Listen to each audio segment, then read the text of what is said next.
بسم الله الرحمن الرحيم الحمد لله والصلاة والسلام على رسول الله حباشوچنا መሰሎቻቸው ሙታን ይሰማሉ ይረዳሉ ብለው ያምናሉ።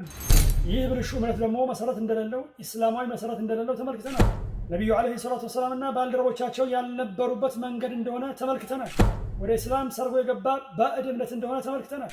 ይህንን ነገር ግልጽ ለማድረግ አንድ ምሳሌ እንመልከት። በዚች ሰዓት በዚች ቅጽበት በርካቶች አህመድ አልሪፋዒን ቢማጸኑት አብዱላህ አልሃረሪ ቢማጸኑት ይሰማል። ለማኞቹ ተማጻኞቹ በርካቶች መሆኑን ተመልከቱ። ጥመታቸውን እንግዲህ 10,000 ሰው 100,000 ሰው 1 ሚሊዮን ከዛም በላይ በፈለጉት ቋንቋ ቢያናግሯቸው እነዚህን አካላት ቢማጸን በአንዲት ቅጽበት በአንዲት ሰዓት ተለማኙ አካል ይሰማል።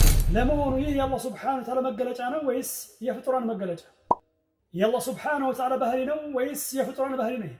ለዚህም ነው እኮ አመሳሳዮቹ እኛ ሳንሆን እናንተ ናችሁ ብለን የምንላቸው። ከአላህ ሱብሓነሁ ወተዓላ ጋር እናመሳሰልም። እኛ አመሳሳዮቹ እናንተ ናችሁ ብለን የምንላቸው ለዚህ ነው። ይህንን በማለታቸውም በሶስቱ የተውሂድ ክፍሎች አጋርተዋል እንላለን። ለምን? አንደኛ ለአላህ ሱብሓነሁ ወተዓላ የሚገባን ነገር ለፍጡራን ሰጥተዋል። ከዒባዳ በኡሉሂያ አጋሩናቸዋል። እነዚህን አካላት ይሰጣሉ ብለው አምነዋል። ምክንያቱም በዚህ መልኩ ባያምኑ ኖሮማ እነሱን ባልተማጸኗቸው ነበረ። በሩቡብያ አጋሩ። መስጠት ከአላህ ተባረከ ወተዓላ ስራዎች ውስጥ ነውና በአስማ ወሲፋትም አጋሩ። ምክንያቱም ይህ ያሳለፍነው መገለጫ ባህሪ የአላህ ተባረከ ወተዓላ እንጂ የፍጡራን አይደለም። ወላሁ ተዓላ አዕለም። ወሰላሙ ዓለይኩም ወረሕመቱላሂ ወበረካቱሁ።